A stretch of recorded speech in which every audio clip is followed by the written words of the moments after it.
જય શ્રી કૃષ્ણ મિત્રો. તો 4 અત્યારમાં જમવા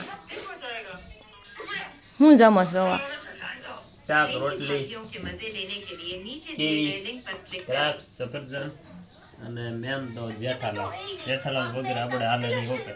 જેઠાલાલ તો જોવા જ પડે કા. આજ બપોર ડોક્ટરે કીધું છે જમતા જેઠાલાલ જોઈ જાય. જેઠાલાલ વગર ખાવાનું નહીં ભાવે. જરાક ખાઈ હોય તો આવી જાવ. અત્યારમાં સફરજન ઉપાડ્યું છે, પછી રોટલા ને એવું ખાવાનું ભાવતું નથી અત્યારમાં. તમને રોટલો ભાવે છે? શેનું શાક બનાવ્યું? રીંગણા બટાટા. પછી રોટલી, ઘી વાળી રોટલી સ્પેશિયલ ગાના દૂધનું ઘીનું છે.